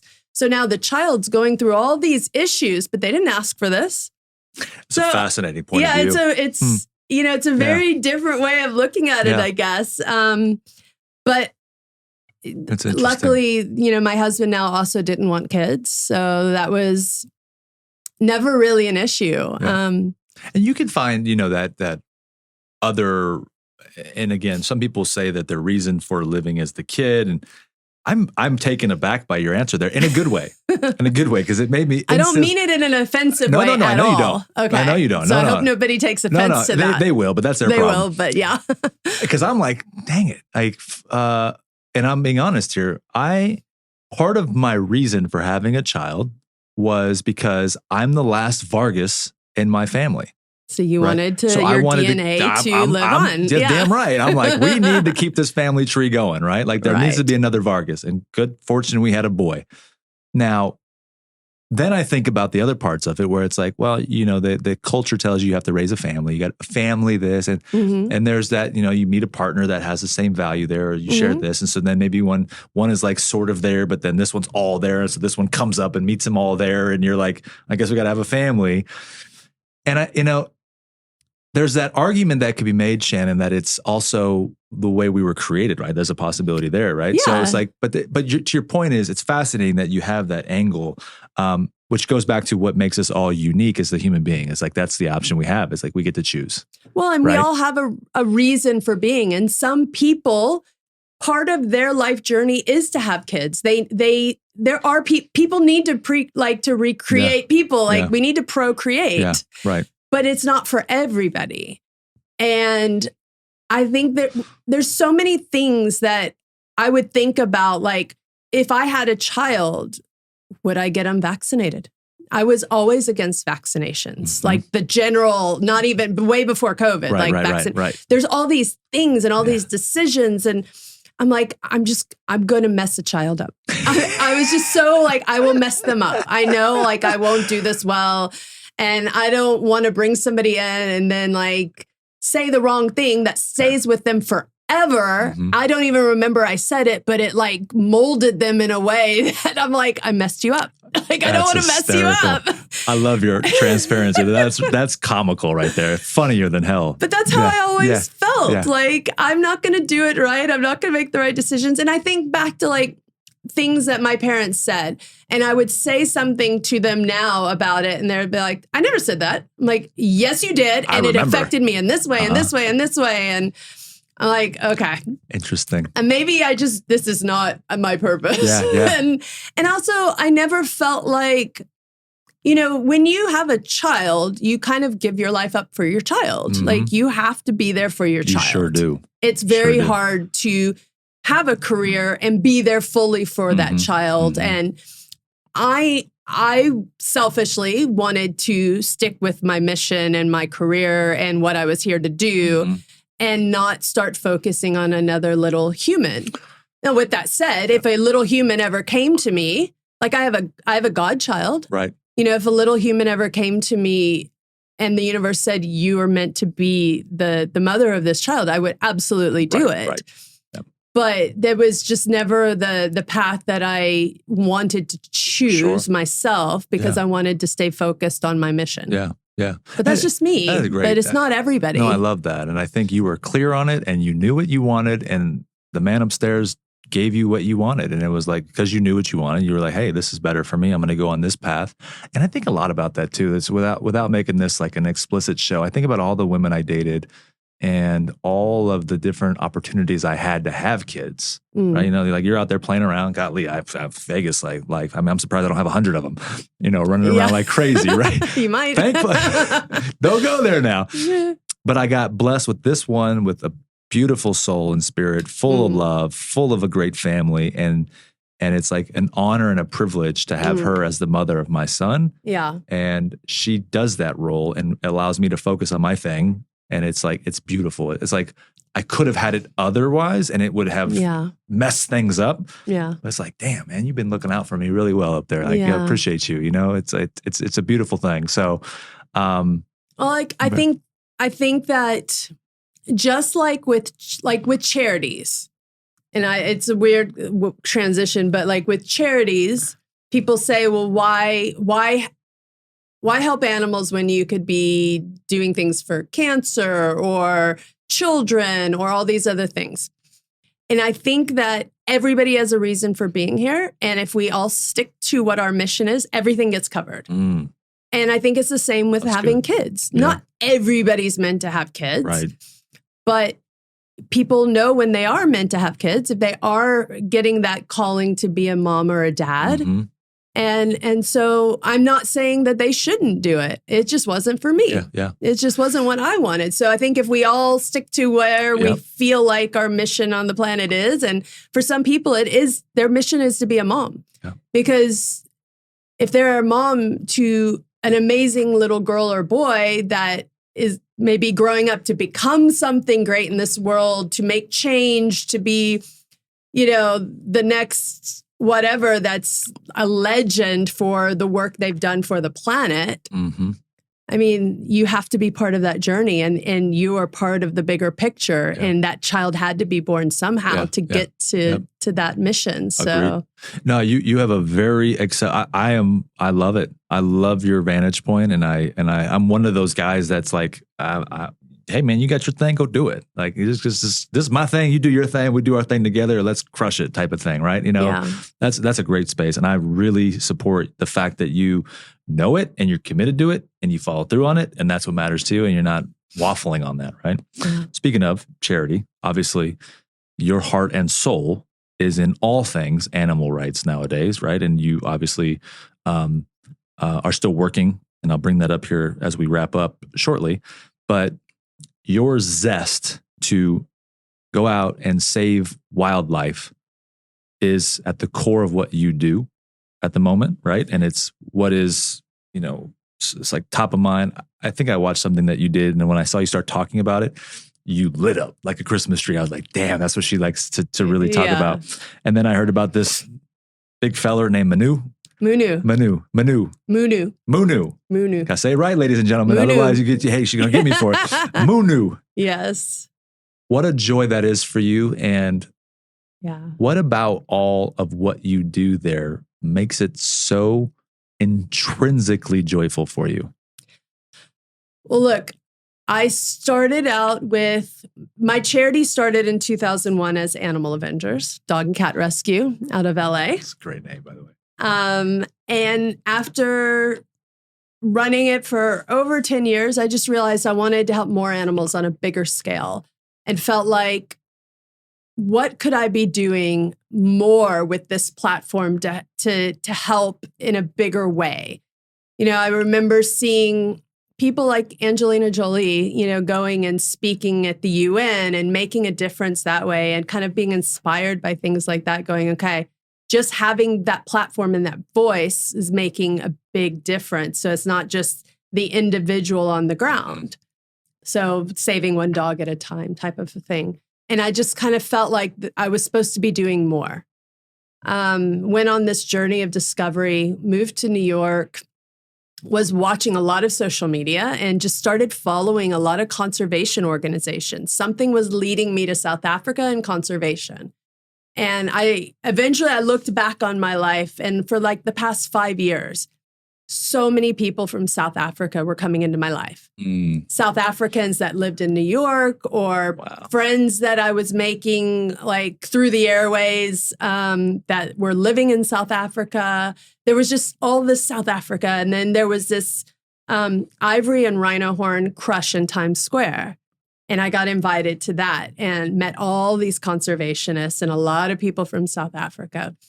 And then there was a video that just flipped a switch in me. And I said, okay, this is what I need to do with the charity.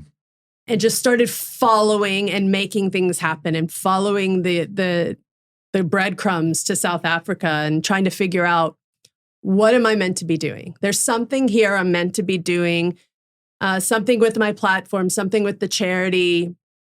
And that's how I met my current husband. Amazing. So we were brought together. Yeah. I think the universe is like, you need to get there, you need to meet him, because together you'll be stronger. Yeah. Together you can do this together, because he grew up in conservation. Wow. His dad is a very well-known conservationist. Oh, geez, that's so good. And so it's like it all started kind of just falling into place, but not without lots of question marks and lots of troubles of trying to figure out like trial and error and how do we do this? And the big question was always, what are our strengths and how can we make the biggest difference exploiting our strengths and using those for the greatest good? And we're constantly reanalyzing that and reanalyzing our programs and what we're doing and are we making the biggest difference? So Animal Avengers temporarily became the Shannon Elizabeth Foundation. I would like to go to another name, which I think we're going to do soon. We still use Animal Avengers. We're making it more of our kids brand, because the logo was drawn by one of the top guys at Marvel Comics, and cool. It's a cartoon. Wait, what's his name? Joe Quesada. Oh, because I know another guy that worked at Marvel and does exactly that, who I was traveling with. Yeah, I was like, wait, is it the same? His name was Evan. Okay. He left to go do his own thing. And see, when I started Animal Avengers, I was working on the Kevin Smith movie, Jay and Silent Bob Strike Back. Okay. And I was asking Kevin about a logo, and he goes, well, Joe Quesada from Marvel Comics will be here. You're going to work with him. Ask him. And so I did. And he's like, well, here's just like a rough sketch. I was like, whoa, that's amazing. I'll take it. Like, that's it. So that was kind of how that started. And that's still a brand that's really close to my heart. So we'll be developing that again over time in a new direction. Because I have some dreams about doing some stuff with the Avengers and some kids stuff. That's amazing. I'm just kind of putting it out there, Animal Avengers and the Avengers. Well, you're manifesting it as we speak, I really want that to come together for kids. So good for you. So now we have a few programs that I spend most of my time in South Africa right now, and we have a sanctuary where Munu is a blind black rhino that we are working with the South African National Parks Board to, we help to bring him to a safe space and create the sanctuary of safety for him, because they found him wandering around in circles and they didn't know what was wrong. And when they darted him and had a specialist come in, that's when they discovered he was blind. Wow. So they felt simultaneously, they did DNA testing on him and realized he's a very rare subspecies of black rhino. So when they were debating, do we just put him back out in the veldt and let nature take its course, or what do we do, or do we put him down? There's less than like 200 of his subspecies left in South Africa. Wow. So they were like, surely we can't put him down. We need help. We need people to help us take care of him. Our friend Brett Barlow stepped in and then brought us into it. And now we've built a sanctuary from scratch. And we're still, I'd say we're starting phase 3 of the build right now, because the goal is to bring in females for him so he can breed. That's awesome. And we want him to breed naturally if he can. He's bred before he went blind. They believe he sired at least 1 or 2 calves. So we think that he'll know what to do when we bring a female in. Yeah. But there's a whole strategy to it. Wow. We have to do it very slowly because he can't see, and we don't want her to be aggressive and go after him. And we're, as we do all this work too, we're filming as much of it as we can, because ideally we'll make it a docuseries. That's incredible. But we need the partners for that as well, because we can't fund the whole thing ourselves, but we're trying to make sure we don't miss all the key moments. Right. And now, we're bringing our anti-poaching team in-house to expand it even more. And we need to build more housing on the property for more staff that's coming in, more people, more rangers. So that's part of why I'm in the US, is trying to set up all of our fundraising. And because I have a background in poker, we're probably going to do a lot of really cool poker events. Incredible.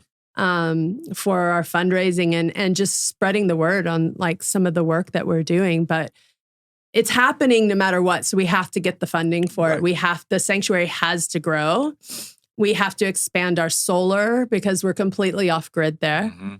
And there's other animals that could come in. Ideally, we'll have a full-time vet there so that if we have the full-time vet and the facilities are there, then we'll be able to bring in orphans from there's a lot of poaching in the area right now. And so there's no orphanages in that area. And we want to become that official orphanage for any of the animals that need a home to go to. Because when they're a baby, if their mom gets killed, they're going to have to be bottle fed. And they're quite traumatized from it because they usually watch it happen. Yeah. And I mean, I've seen my friend has an orphanage in another part of the country, and she had a little baby black rhino that came in, and we were just in tears one day because she had let him out onto the grass for the first time after kind of the rescue. And he just ran up and down looking for his mom. And we were just all in tears. It's just the most horrific thing. But now he's doing well and he's thriving and he's happy. And so we know that the need is there because poaching in that area where we are is increasing really fast, and it's really scary. So we're trying to expand the sanctuary as quickly as we can, as quickly as the money allows us to, really, so that we can be prepared to bring in whether it's orphaned rhino or possibly even other animals that just need a safe space to go to or need a home or need rehabilitation. I'm a dummy. Explain to me what poaching is.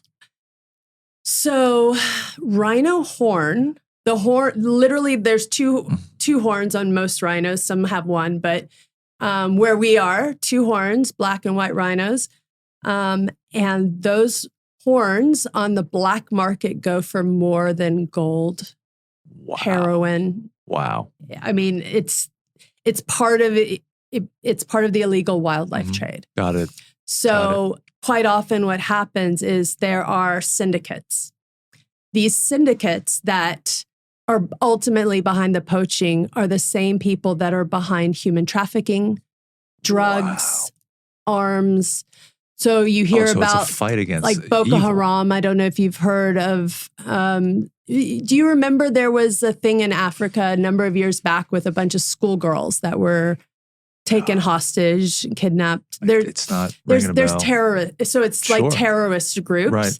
A lot of them, it's been proven that a lot of them are using the illegal wildlife trade to fund the terrorism. Wow. So that's really the tie for people over here that say, well, how does wildlife trafficking affect me? I live in the middle of the country and I'm never going to be in Africa. So how does it actually affect me? It doesn't, but it does. Because almost everybody's either been affected by somebody who's gone to war, maybe and died in war overseas, or has had a problem with drugs, or knows somebody that was human trafficked. There's all these areas that people here are affected by, especially war. You know, America is very much about sending soldiers overseas, and most people know somebody who they've lost to that or to drugs. And the syndicates are exploiting the easiest way for them to get money to do that is the illegal wildlife trade. Wow. So with elephants, it's ivory, rhino horn with the rhinos. And there's frankly not that many rhinos left. There's 5 different species of them, and 2 of them are in Africa. And the numbers are dwindling, and they're much lower than most people will quote them. And the numbers in the wild are even lower. Like, people are starting to have them on their private properties and try to hide them and not tell anybody they have them. And that's the only way they can keep them protected. Fascinating connection between a mission that you've got, and then, because it's not just the rhino, it's also saving the continuation of kids, women, young girls. It's all connected. It's all connected. Wow, what a deep purpose there. That's so good. So then we come back and we simultaneously to that, we'll lobby in DC. We'll talk to congressmen and women about the implications of certain bills that, if they go through, can affect people and animals on the ground in Africa, because we see it firsthand. Right. We know what's happening there. So we're able to come here and try to affect certain things that we know are important or could be detrimental to life over there. I think that gives such a great picture for anybody that might be standing back and saying, gosh, she really loves the conservationism, and she really loves protecting the animals, but do you see why? Like, there's multiple reasons why. There's so many different anchors in there that drive a reason that now people are like, oh, wow. Like, if they're not a fan, they've already been a fan, but if they're not supporting for that reason alone, then there's something wrong with you. But that gives so much extra added understanding to it that I don't think people would have understood. I also think, like, you know, you got people that do that same type of stuff. Like, if a dog is found on the side of the street, they want to love it, take care of it. A cat, same thing. Yeah. You just do it with a different sized animal. I do it with them too. I still love my dogs and that activism. But, you know, conservation, the thing I've learned, it's not an ecological problem. It's a socioeconomic problem. And what I mean by that is what I was going to explain is that these syndicates, quite often, most of them are based in the East, China, Vietnam, Laos. Like, there's a lot of end user countries that will come into a local community and find a local community member that is just hungry and just wants to feed their family and just wants to live a nice life. And there's not enough jobs. There's more people than jobs. And they offer them, maybe it's $2,000. Like, it's not a ton of money, but for them it is. Mm-hmm. It's more money than they might see in 5 years doing the work that they're currently doing, if they're doing anything. Right. And they say, here's a gun. You have to come back with the gun, with the rhino horn. All you have to do is go into that park there and take the horn. And that's it. And then we'll give you the money. Jeez. So that's what's happening. And a big part of, you know, protecting animals and protecting nature is uplifting those community members and working with the local communities to give them employment, to give them careers. I mean, for us, it's about ongoing careers that they can pass down generation to generation. You know, the sanctuary is kind of a Band-Aid. It's one thing, but we have a much bigger project where we want to work with a large piece of land and build some tourism properties on it, that we do it with the local tribes and with the local communities, so that eventually we can hand it all back over to them. They can buy us out. They can buy out that majority, because with a lot of, you know, the local tribes, it was all their land to begin with, and they got kicked off the land quite often. Wow. So, you know, how can you get kicked off of a piece of land, but then be asked to protect the animals on that land? But that was your land and you just got kicked off of it. So why should you care what happens now? Because you're not part of it. Mm-hmm. So we want to reverse a lot of what's happened in the past and be able to create something with those local tribes and bring in everything they need to learn and to thrive and to bring tourism in and to share their wisdom, because they have a lot of really cool local wisdom that's dying out. And they're asking for ways. They're asking for ways to bring in money, to bring in infrastructure. They want it, but they're so used to, you know, a big corporate coming over and just saying, here's a little bit of money. We're going to build this big lodge. And then all the money goes out of the country after that. And that doesn't help them at all. Right. It may give them a few jobs. It may give them a little bit here and there, but it's not enough. Right. And we want to change that narrative. It's got to be more, because so much has happened. I mean, I've even heard in LA, in Santa Monica, I think recently there was a case where people were kicked off of land way back in the day. Wow. And now they're trying to right those wrongs and get that land back. Wow. Like when you look at what happened during colonialism, I mean, there's so many things that we have to make right that are just, that we're not right. Well, I think with a few strong people like you, that's where it starts to happen. That goes back to that whole, you have to be so pro for a cause and a reason that you will run through walls or anything that gets in your way to make it happen. Like you're demonstrating the facts of life where, in essence, if somebody's listening right now, which there will be, if you can find what it is that you found in this defense and this development and this saving and this, hey, I'm here for this, then individuals listening will be as close as possible to making the best thing in their life happen because they're so for something, right? It's like that, there's that energy that comes out of that reason. Yeah. And you're like, it's so evident to me now. Before I'm curious, like, I don't really know much about that, but now hearing it, it's like, wow. Well, and I want to be clear, like when we talk to local community members, it's first about listening and asking what they want. Right. Because I'm not there to save anyone. I'm just there to be a conduit to help. How can I help give you what you need and want to thrive? How can we help nature and get out of the way of nature so nature can thrive? Because we're the ones killing it. That's right. And how can I just be a conduit? And when we talk about the charity and the work we're doing and looking for the right partners to do it with us, for us, it's about helping to facilitate someone else's legacy. It's not our own. It's not really about me building my legacy. It may become my legacy, but that's not what it's about for me.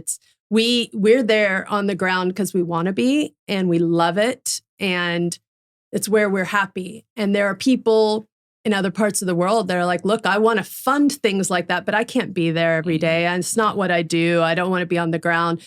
And those are the kind of partners we're looking for to help fund their legacy, to help create it for them, but to benefit the local people that deserve that land back anyway. Yep. And that their culture cannot die out. We have to make sure that doesn't happen. So I'm just kind of like a conduit. Yeah. I'm just like going wherever I'm needed and helping however I can, but it's so not like my thing. Even that angle of what you just said, though, it's like, I'm not trying to save anybody. I'm trying to understand what they want. Like, that's so powerful in itself. Like, just guys, it's like, that's a lesson in life. It's like, go to somebody, figure out what they want, and then how can you help them get what they want? Yeah. Right? Don't try to give it to them. Don't try to go and be that you don't know that that's what they want. They might need something completely different. And then but by communicating with them and asking, I think that's like a very raw and pure form of leadership. Like, hey, where are you at? What do you want? What do you hope you Okay, great. Can I help you get that? Are you part of the same thing for the right reasons? And there's so much protocol in Africa that I'm still learning, and some of it's not even right for me to be a part of as a woman. But it's about going to the tribal leaders, the chiefs. And every tribe has different traditions. And I mean, one of the tribes that we're hoping to work with, that our friend works with, that we really want to do more with, they have a female chief, which I think is the coolest thing. So, and they're asking for ways of their culture not to die out. They're asking, how can we share this with the world? So if I'm able to put together the right pieces to help them share that wisdom with the world, like for me, that's what makes me so happy. Yeah. And it's almost a byproduct that the animals get protected. The land gets protected. Nature is there for people to go enjoy. That's, even though that might be my initial driving factor, I'm learning you have to get to it in such a different way. Yeah. I'm so thankful for this energy, this message. You are one of a kind, right? I mean, like in a world where in Vegas, you got one of a kind, two of a kind, three of a kind, four of a kinds, right? Like Full House, Flush, all that stuff, right? Yeah. Poker. the heart, the soul, the spirit that you have around this, and the journey that you've just fortunately taken us on, and shed some light into how you see things and why you do the right things and follow through with that. Go here, and like this was a masterclass in just like pure mission and purpose and connecting dots as far as how to make it all sync up. And this was good. Like I'm you know, in that moment where you're just like, this was fantastic. This was so good. I'm so glad. Thank you. Thank you for having me on. Oh God. You know, next time you come to Vegas, we'll have to come back and do it again, or, you know. Well, we're hoping to put together a charity tournament here for early next year or middle next year. So we got some work to do then. Yeah. However I can help. So that being said, are you wanting to promote anything or share anything that people can go to and discover, find some stuff? Please. Well, the charity, everything and anything. Yeah, okay. The charity is my number one, ShannonElizabeth.org. That's where you can learn more about Munu the Rhino. You can follow Munu the Rhino on Instagram. Follow That's Shannon awesome. Elizabeth FDN on Instagram, Facebook. We also have a scholarship fund called One Woman's Legacy for young African women. Well, not even young. It could be any age. We don't have an age limit, actually, for African women to get into the biodiversity economy. Amazing. So really helping women there break through that glass ceiling, because the women that we do know in conservation are complete powerhouses. And we just realize there need to be more women in conservation. Yeah. So how can we help make that happen? Yeah. And, you know, if anything we're doing resonates with you, please reach out. You know, we always need more partners. We need more people. We need the funding, obviously, but we also in-kind things, people that run great companies, or maybe they're a lawyer or accountant, like whatever it is you do, like a charity is basically a business when it's done properly. Right. Like we need all of that. Yep. And anything that cuts our costs makes a huge difference. Yeah. I mean, I don't get paid for running the charity or doing any of the work that I'm doing. So we try to keep all of the costs down as much as we possibly can and just put them where they need to go. Right. But I mean, people have to run it. So there are people that we have to hire to help because nobody else is going to do it for free all the time. But that's why I try to keep up my acting and appearances and other life so that I can keep doing this work and not taking money from the charity, because that's not what it is for me. And, you know, there's always those people you talk about, you know, people that are trolling or haters are like, oh, you're doing it to make money, but I'm not. I've never made a dime from it. So yeah, well, let's make sure we take that clip right there and broadcast out as much as we possibly so they know the truth, right? Yeah, from your own words. Yeah, I bet on you. It's that Thank easy. you. So again, we've got work to do then. If it's going to be here in Vegas, is that what you said, right? Yeah. Well, there's work to do then. We got to rally the troops around here in the local market, and we start right here. I'm one of them. I'm rallying. I'm ready to go to battle. Thank you. Thank you. Amazing. Again, the way this came together, the blessings of the timing of the message, and then now we're here. Just like I was like, no, it's this week. It's not like 2-3 weeks or a month or two from now. She's like, she's here now. I gave you no notice. Boom. I'm like, hey Scott, let's go. Yeah. So amazing. So amazing. Last question. Yep. What does always on the grow mean to you? You know, I think it's important to keep learning all the time. You have to always be learning something new and bettering yourself and firing your brain. Like your brain needs to light up all the time. And so you never just think you know everything, because there's always more out there that you could be learning and growing from. And maybe it takes you in a whole new direction that you don't even have on your radar yet. And that's exciting. And to know that every day could have something new and exciting for you is the reason you get up in the morning. Good reason to be excited. And I like how you said that. Fire the brain, because that made me think, you know what? Fire the old brain, hire the new brain. Hire the new brain, yes. See, always something good comes out of that question. I love it. Well, you know, when you've not you, but like there have been studies done on, I want to say nuns and this convent that were growing to really older ages and thriving and doing so well. And one of the things they found they were doing constantly were like crossword puzzles. They were doing things to keep their brain active. Yep. And it's really important to always use your brain. It's a muscle. Yep. We have to keep it sharp and keep it going and growing and use it or lose it. That's right. As I always say, always on, because people always say always on the go. And I said, no. It's always on the grow. Amazing. Again, you did a great job. I'm so blessed that you're here and finishes the episode. Thank you. Amazing. Thank you for having me. Yeah.